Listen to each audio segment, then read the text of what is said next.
নমস্কার বন্ধুরা, অবশেষে ডার্বির দিনক্ষণ ঠিক হয়ে গিয়েছে তো আগেই।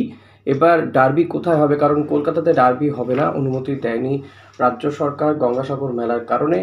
তাই আর 3 দিন পরে ডার্বি অবশেষে কিন্তু আজকে জানা গেল ডার্বি হবে গুয়াহাটিতে। 11ই জানুয়ারি ডার্বি হবে গুয়াহাটিতে।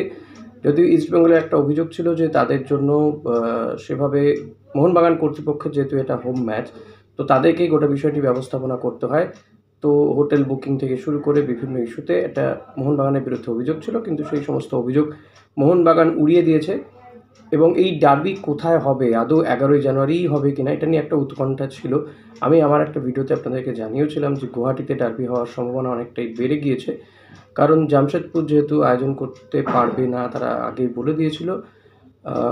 সেক্ষেত্রে গুয়াহাটি অনেক বেশি করে পছন্দের ছিল মোহনবাগানের, এবং শেষমেশ মোহনবাগান এই হোম ম্যাচ খেলবে গুয়াহাটিতে, যেহেতু এখানে গঙ্গাসাগর মেলার জন্য নিরাপত্তা দিতে পারবে না পুলিশ প্রশাসন, সেটা তারা জানিয়েছে।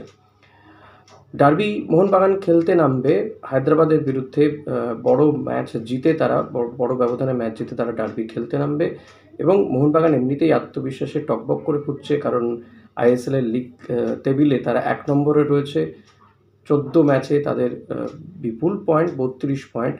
অপরদিকে ইস্টবেঙ্গলের অবস্থা খুব একটা ভালো নয়, যদিও অস্কার ব্রুজো আসার পরে ইস্টবেঙ্গলের রণকৌশল কিছুটা চেঞ্জ হয়েছে এবং তারা জেতার একটা জায়গাতে ছিল।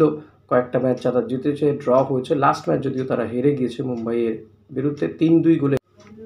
মুম্বাই সিটি এফসির বিরুদ্ধে 2 গোলে পিছিয়ে থেকেও কিন্তু তারা 2 গোল শোধ দেয়, কিন্তু শেষমেশ হিজাজি মাহেরের একটি ভুলে গোল খেয়ে যায় এবং 3-2 গোলে হারতে হয় মুম্বাই সিটি এফসির বিরুদ্ধে।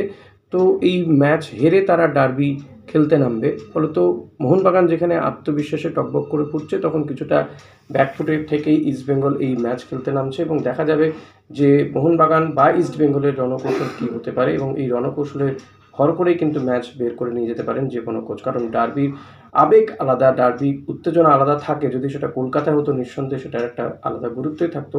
এখন গুয়াহাটিতে কতটা উত্তেজনা থাকে, সেখানে ইস্টমোহনের এই লড়াই দেখতে কত মানুষের উপস্থিতি থাকে, সেদিকে অতি অবশ্যই নজর রাখতে হবে।